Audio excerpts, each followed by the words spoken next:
Assalamualaikum warahmatullahi wabarakatuh. Kembali lagi ke pembelajaran geografi bersama Ibu Syara. Kali ini masih membahas tentang dinamika litosfer. Cakupan subbabnya tentang gempa bumi atau istilah lainnya adalah seisme serta pengaruhnya terhadap kehidupan. Seisme adalah getaran kulit bumi secara tiba-tiba dalam waktu relatif yang singkat yang disebabkan oleh tenaga dari dalam bumi atau endogen dan dapat dirasakan sampai ke permukaan bumi. Nah, kalian pasti pernah kan yang namanya merasakan gempa bumi, baik itu dalam skala kecil, baik yang kalian sadar maupun yang tidak. Nah, apa sih yang terjadi jika terjadi gempa bumi seperti ini? Yang jelas, keutamaan keselamatan jiwa kita itulah yang harus diutamakan. Gempa bumi ini bisa melanda negeri di Indonesia sangatlah sering. Di kulit bumi bagian manakah terjadinya gempa bumi? Yang jelas di sini ada titik fokus yang biasa disebut dengan epicentrum. Nah, ini adalah pusatnya.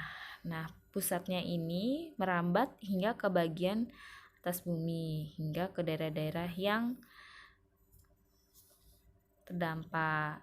Bagaimana bisa terjadi gempa? Gempa itu terjadi bisa karena salah satunya pergerakan lempeng samudra yang menghantam lempeng benua. Ya, ada lempeng ini namanya lempeng benua yang menuju ke bawah ya hingga membentuk mengunci dan menggeser bagian lempeng benua atau lempeng daratan, sehingga terjadilah sebuah dentuman yang berdampak juga bisa mengakibatkan tsunami.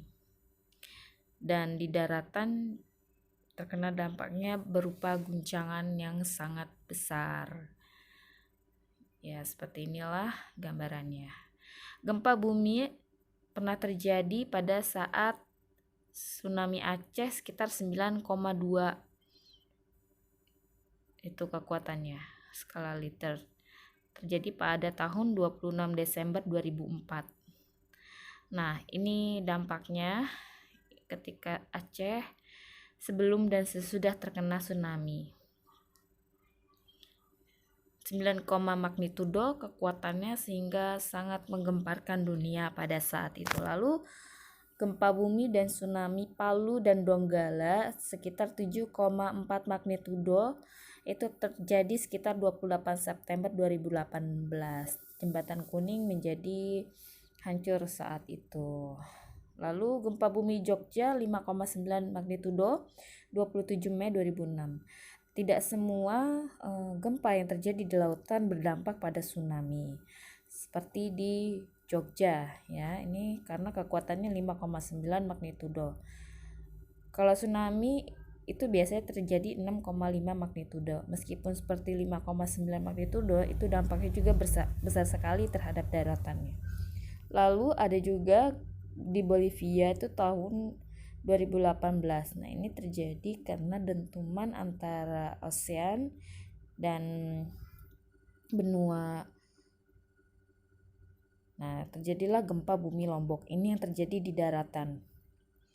Lalu ada juga yang baru kemarin, gempa bumi Bajane di Sulawesi Barat 6,2 magnitudo. Tanggal 14-15 Januari 2021. Nah, ini di Sulawesi Barat.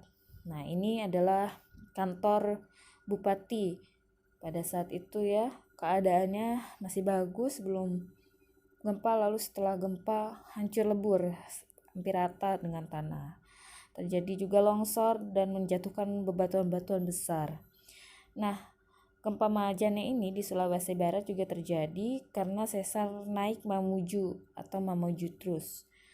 Sebelumnya terjadi juga di Donggala. Jenis-jenis gempa bumi berdasarkan penyebabnya. Yang pertama, gempa tektonik, yaitu gempa yang disebabkan oleh gerakan tektonik berupa patahan atau pergeseran lempeng bumi. Gempa inilah yang paling mematikan dan paling sering terjadi. Contohnya gempa Aceh, Jogja, Lombok, Palu, gempa Majene. Lalu ada gempa vulkanik, yaitu gempa yang terjadi sebelum, pada saat, maupun sesudah gunung api meletus. Contohnya Gunung Krakatau, Gunung Kelut, Gunung Galunggung, dan Gunung Agung. Lalu ada gempa runtuhan, atau istilah lainnya adalah terban, yaitu gempa yang terjadi akibat runtuhnya bagian atas rongga atau goa, baik alam maupun buatan bekas tambang, terjadi di pegunungan kapur dan daerah tambang. Ketika gua ini runtuh bisa juga menyebabkan gempa. Lalu yang keempat, gempa tumbukan yang diakibatkan oleh tumbukan meteor atau asteroid yang jatuh ke bumi. Jenis gempa bumi ini jarang terjadi. Lalu selanjutnya ada juga yang kelima, diakibatkan oleh gempa buatan, adalah gempa bumi yang disebabkan oleh aktivitas dari manusia. Contoh, ledakan bom, dinamit, nuklir, dan penghancur bukit. Berdasarkan letak episentrumnya. Epicentrum itu daerah pusatnya. Gempa daratan, jika episentrumnya di daratan. Gempa laut, jika episentrumnya di laut. Berdasarkan kekuatan atau magnitudo. Menurut USGS, 0-3 itu gempa mikro kecil, 3-3,9 itu gempa minor, 4-4,9 itu gempa ringan, 6-69 gempa yang kuat, lalu 7-79 itu gempa mayor, lalu gempa 8 itu gempa besar ya. Lalu selanjutnya berdasarkan kedalamannya hiposentrum. Gempa dangkal kurang dari 60 km. Lalu ada gempa intermediate 60 sampai 300 km. Ada gempa dalam lebih dari 300 km. Berdasarkan jarak horizontal atau epicentrum. Gempa setempat jika epicentrum kurang dari 10.000 km. Gempa jauh jika epicentrumnya kurang lebih 10.000 km. Gempa sangat jauh jika epicentrumnya lebih dari 10.000 km. Berdasarkan bentuk epicentrum. Ada gempa linier jika epicentrumnya berbentuk garis. Contoh, gempa tektonik. Gempa sentral jika epicentrumnya berbentuk titik pada gempa vulkanik dan gempa runtuhan. Gelombang gempa bumi.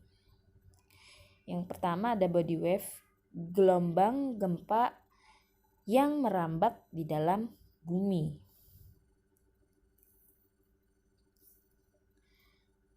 Yang pertama ada gelombang primer, itu ditandai dengan huruf P. Gale longitudinal, gerakan partikel searah dengan arah rambatannya. Kecepatannya 7-14 km per detik. Nah, ini merupakan gambarannya. Jadi wave itu rata ya, hampir rata ya, serentak. Lalu gelombang sekunder, transversal. Gerakan partikel tegak lurus dengan arah gempanya, sekitar 4,7 km per detik. Nah, ini rambatannya seperti ini. Antara gelombang primer dengan sekunder itu lebih berbahaya gelombang yang sekunder. Ya, karena gerakannya seperti gelombang. Otomatis ini sangat menghancurkan daerah daratan di atasnya. Surface wave, itu yang kedua, gelombang gempa yang merambat di permukaan bumi. Ada gelombang panjang, low wave, dengan inisial L, karena penemunya adalah love. Nah, ini gelombang panjang. Gerakan partikelnya tegak lurus dengan arah gelombang, kecepatannya kurang dari 4 km per detik. Lalu yang kedua ada gelombang Rayleigh, itu R. Gerakan partikelnya menyerupai elips dan seperti gelombang laut. Nah, kedua ini merupakan gelombang yang sangat berbahaya. Adapun hukum Laskah, ini adalah cara penghitungan untuk menentukan berapa sih perbandingan antara sekunder dan primer, ya, untuk mencari jarak seismograf epicenter. S itu jarak waktu gelombang sekunder datang, P itu waktu gelombang primer datang. Ini adalah hitungannya dalam satuan detik dan menit. Dikurang 1 menit dikali 1000. Contoh soalnya seperti ini. Suatu gempa, gelombang primer datang pukul 2, 15 detik 20 menit.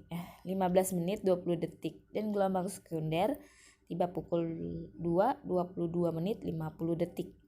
Tentukan jarak seismograf dengan episentrumnya. Nah, yang pertama ini kalian harus memahami mana yang sekunder dan mana yang primer. Kita jawab ya. Kita tentukan dulu di sini. Yang pertama sekundernya 2 jam 2 22 menit 50 detik. Primernya jam 2 15 menit 20 detik. Lalu jarak seismograf dengan episenternya. Nah, diingatkan lagi rumusnya. A sama dengan buka kurung S dikurang P dikurang 1 menit tutup kurung dikali 1000. Yang didahulukan adalah yang tutup kurungnya terlebih dahulu ya. Sekunder dikurang primer. Cara penghitungan menentukan menit adalah seperti ini. 50 detik dikurang 20 detik, hasilnya adalah 30 detik. 22 menit dikurang 15 menit, hasilnya adalah 7 menit. Dua-duanya nggak usah karena itu 0. Jadi di sini hasilnya adalah 7 menit buka kurung.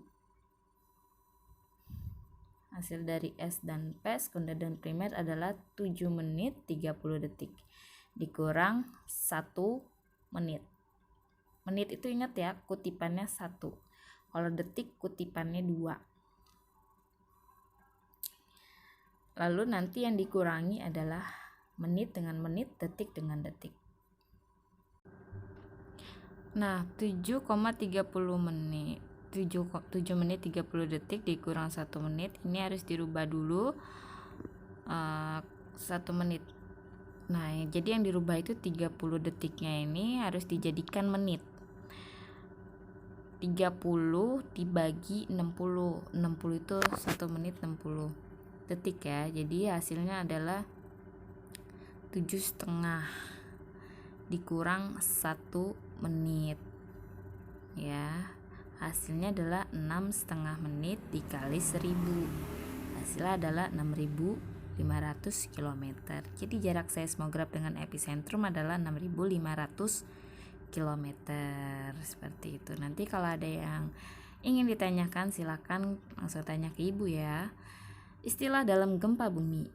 Ada seismologi, itu ilmu yang mempelajari gempa bumi. Seismograf, alat pencatat gempa. Seismogram, hasil gambaran seismograf. Hipocentrum, pusat gempa di dalam bumi. Epicentrum, pusat gempa di permukaan bumi. Homosestra, garis pada peta yang menghubungkan tempat-tempat yang mengalami gempa bumi pada waktu yang sama. Lalu ada isoista, garis pada peta yang menghubungkan tempat-tempat yang punya kerusakan fisik yang sama. Pleistoisa, garis yang membatasi tempat yang mengalami kerusakan terhebat. Mikroseista, gempa yang hanya dirasakan seismograf.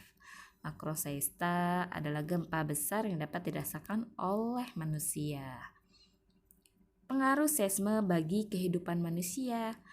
Dampak negatif yang pertama itu ada merusak atau menghancurkan sarana prasarana rumah, gedung kota, jembatan, pelabuhan, dan bandara.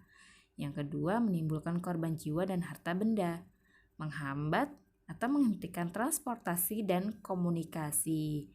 Yang keempat, memicu bencana lain, tsunami, gunung meletus, tanah longsor, dan kebakaran. 5. Merubah struktur tanah pertanian menjadi tidak subur. Yang keenam, melumpuhkan ekonomi. Dampak positif yang pertama dapat mendeteksi jenis mineral di dalam bumi. Yang kedua mengetahui struktur lapisan kulit bumi. Yang ketiga untuk menentukan jenis konstruksi bangunan yang tepat untuk daerah rawan gempa. sumber gempa bumi di Indonesia. Nah, ini merupakan lempeng Eurasia. Lempeng Eurasia ini berdampak sekali dan ada juga lempeng Pasifik ya. Indonesia ini terkenal dengan Ring of the Fire, artinya Indonesia berada dalam cincin lingkaran api yang menyebabkan gunung api selalu aktif. Ketika pergeseran lempeng Asia dan lempeng Pasifik sangatlah jelas. Di sini hampir dari Sabang sampai ke Merauke itu rentan dengan gempa, kecuali Kalimantan. Baiklah, sekian penjelasan dari saya, kurang lebihnya mohon maaf. Apabila ada pertanyaan silahkan ditanyakan dan berdiskusi. Assalamualaikum warahmatullahi wabarakatuh.